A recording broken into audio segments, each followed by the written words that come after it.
Hello everyone! With Lost Caverns of Ixalan out, we get a bunch of fun new commanders, and a lot of cards that are going to help upgrade some other different commanders that we've had from before. But to start off, we're going to be taking a look at Ghalta Stampede Tyrant.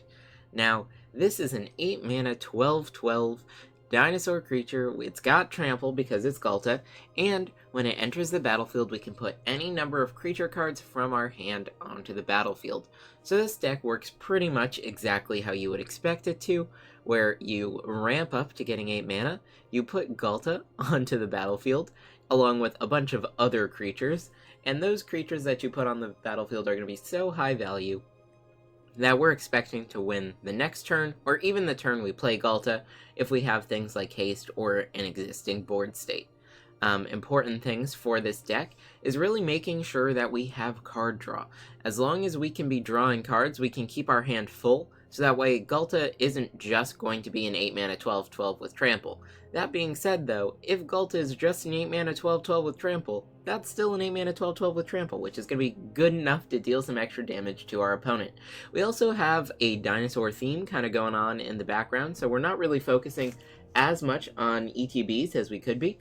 Though when we do get up to the highest mana slot here, which this deck definitely wants to see a lot, we do take a little bit of a diversion away from those dinosaurs, so that way we can include some of the highest value creatures available to us in green. Let's take a little bit of a closer look at some of the cards that we have. So in terms of ramp, Delighted Halfling is a must, making sure our creature can't be countered. However, with the new set, we also get Cavern of Souls, in which we can name dinosaurs, and that's going to stop any of our dinosaurs from being countered if we're spending mana to cast it from Cavern of Souls. So that's really good. Utopia Sprawl is a new addition and a really solid ramp piece, since it can't be removed as easily as some of the elves or other mana dorks.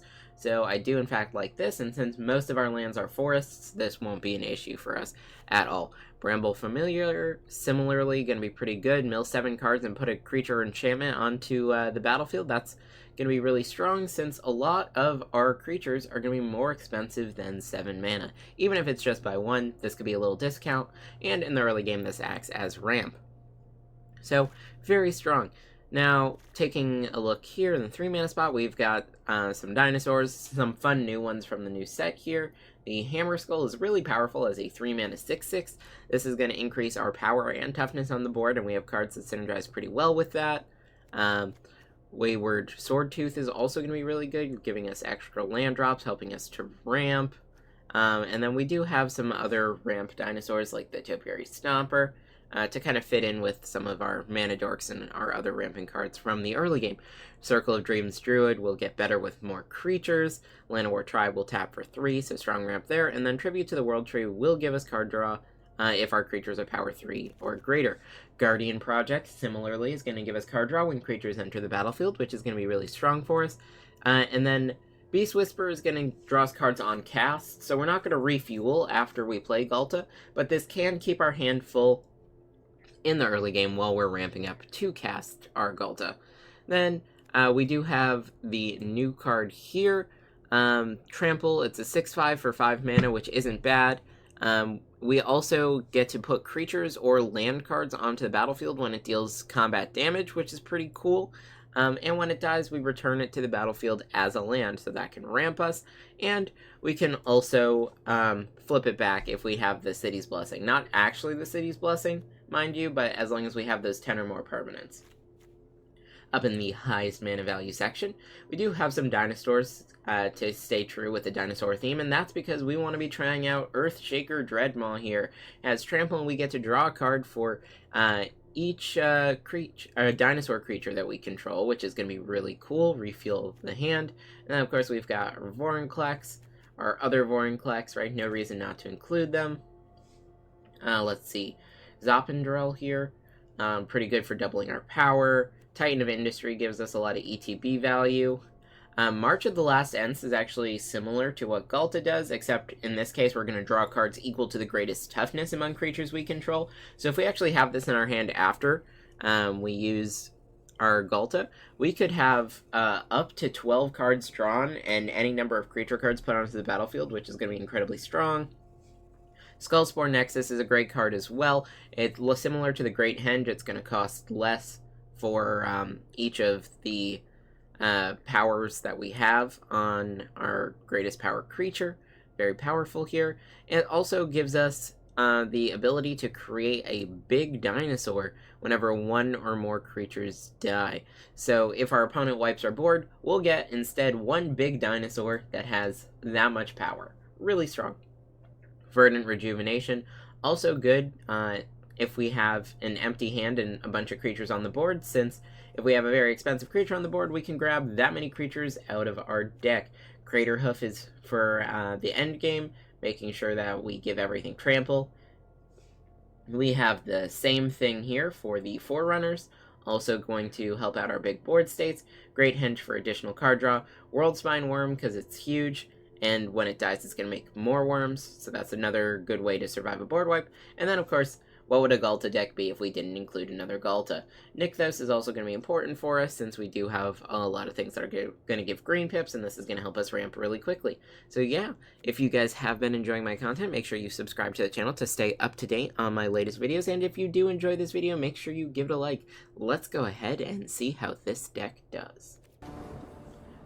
Alright, here we are going first.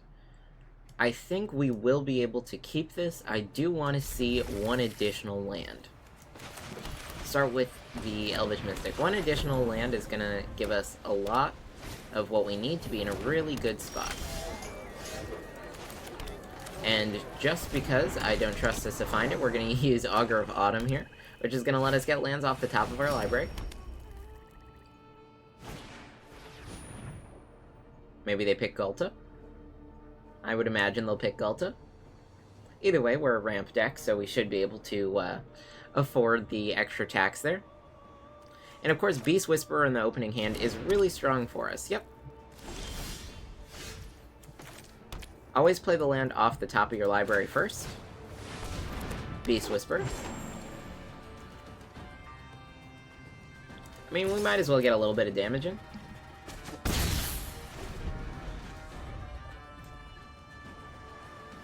We definitely see plenty of lands. So I do feel good about this. Now in terms of ordering for next turn, we'll draw a card when we cast a creature. So it will most of the time make sense to cast a creature first if we don't find a land on top. Let's see. Well, we do have Carnage Tyrant here, so let's go ahead and get you out.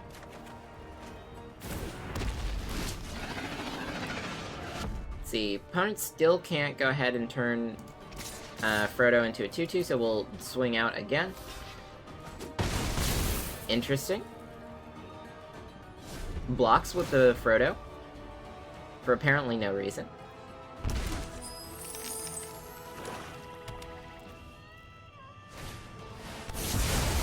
Ah, because there was a board wipe. That's fine.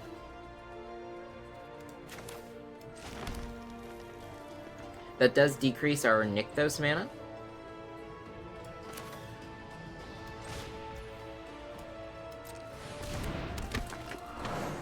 Let's see. We'll get out the Hammer Skull as well.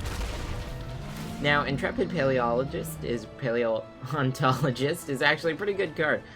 We can exile a card from our graveyard and cast dinosaur creature spells from those exiled cards, which is really nice for us. Lets us get some things back from the graveyard.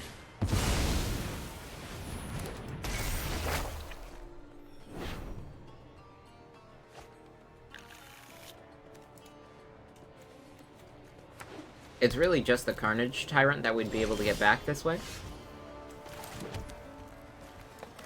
Alright, Titan of Industry. I think we'll definitely play this out.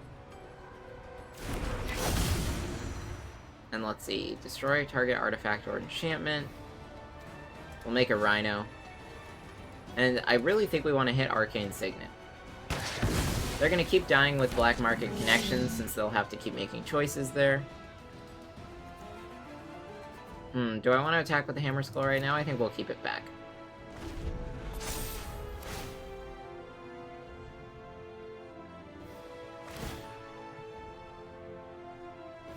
They can get back their Arcane Signet, and that's fine. But they don't discard. Paying a lot of life to the black market connections. Really, I think they're just trying to ramp for the OTK with Frodo.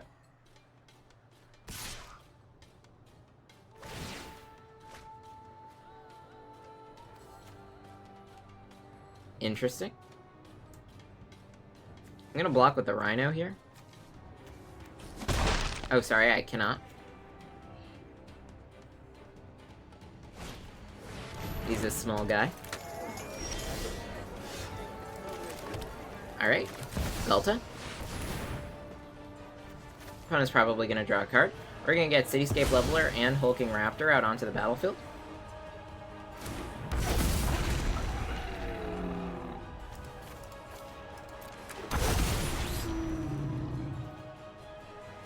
Then moving to combat, I think we just swing out like this. This is pressuring a good amount of damage. And we might be able to get rid of the Nazgul this way.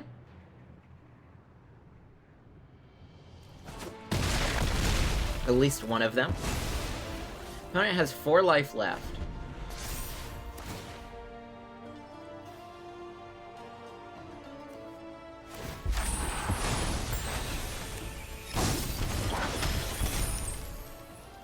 Now, the one issue we might run into is we don't have something that can block Frodo.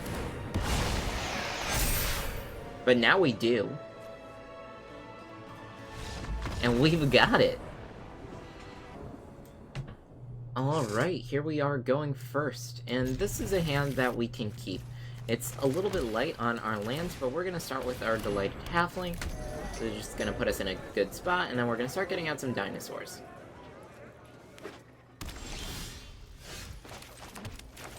Arcane Signet. Elvish Mystic. We're definitely going to go for the higher ramp option. Now we'll get some dinosaurs out onto the battlefield and then play our Earthshaker Dreadmaw. Colossal Dreadmaw's older brother. Hulking Raptor. Is there a reason to attack here? Yeah, we'll get 1 damage through. We'll see if that matters at the end. It may not have.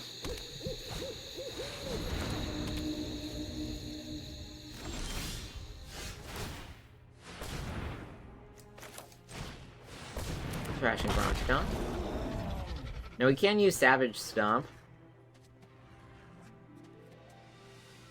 And honestly, I think keeping our opponent low on mana is going to be good for us. We put a +1/+1 counter on our creature with Ward that doesn't have a sacrifice effect. Then swing out. Again, the Tiamat deck is definitely looking to ramp into some big dinosaurs. Terror of the Peaks. Sure.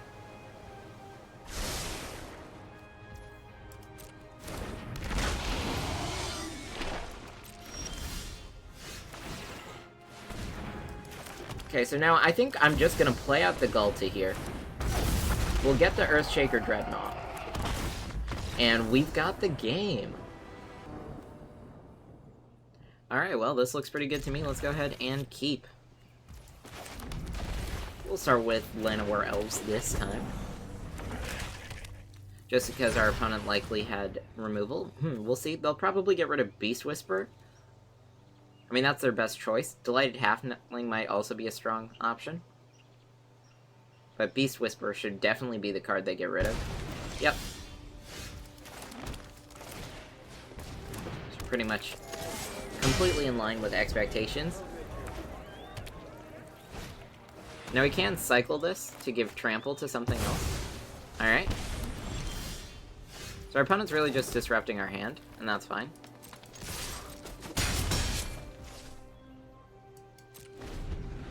Very unfortunate. Gigantosaurus is not legendary, so Delighted Halfling will not help us cast it.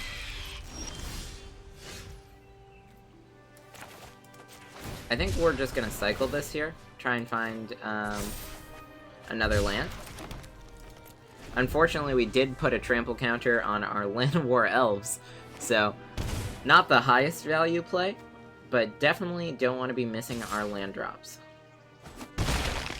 Especially with our opponent exiling the top cards of our library. I would have missed that land there. Couldn't quite guarantee it for next turn either.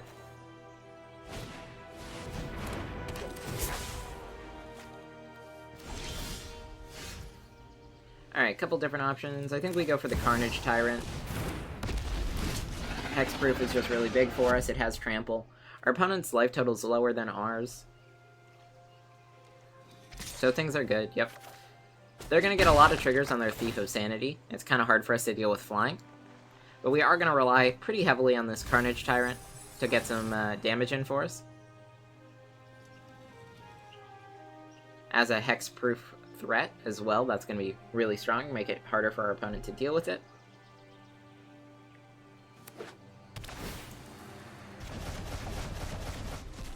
Sure. I need your name. Beware. I know something. Alright, now we can play a Titan of Industry here. And I actually think that's going to be a pretty strong move. So let's go Rhino, Shield Counter. Shield Counter on the Carnage Tyrant. Attack the Tasha here. It gets the -1/-1 counter, sure. Tasha's dead now. You got lucky. That's Again, all. no more dealing with that. The Tasha was going to be really annoying for us. Teferi's Tutelage, sure. Again, I'm not really concerned about Mill as much in Historic Brawl, just because we have 100-card decks. Ashiok, that's fine. Actually, Ashiok we might be able to leave, just because Ashiok's not going to be giving them as much value.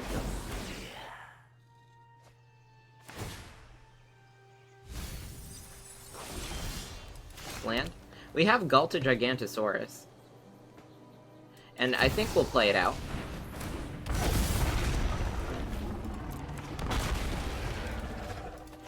Now we'll move to combat. Do I want to attack the Ashiok to try and get a blocker? No, we're just gonna attack face. We'll force blocks this way.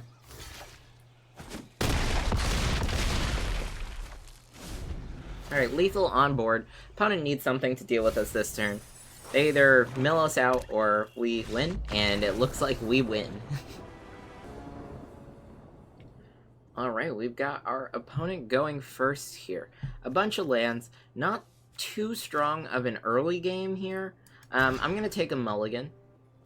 Now this looks much better. We'll go ahead and keep this.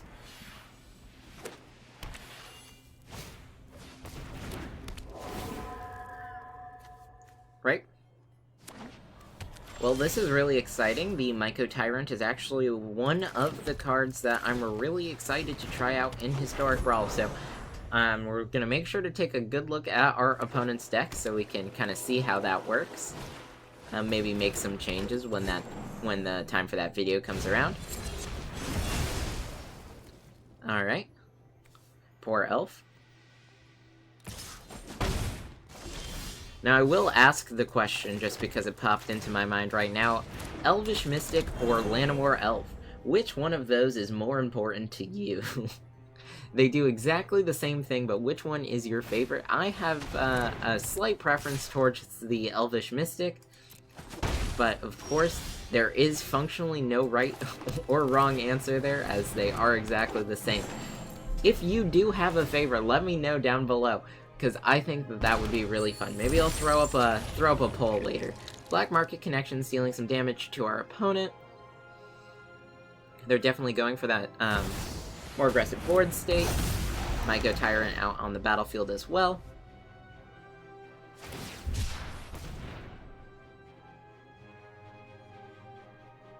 Yep, that's fine. I wasn't seeing as much use of Descending, but now our opponent's starting to get out those self-mill options. And here we go, Ghalta. That's our big turn. up at 50 life. Let's see. Do we want to attack with Froghemoth? Yeah, we can draw blockers. We'll go for it. It'll exile a card out of their graveyard, so they do kind of have to deal with it. Sure. We have Trample. Let's go ahead, get rid of you, just in case you have any ways to reanimate. Alright, they're losing a whole bunch of life as well. We have 24 damage with Trample.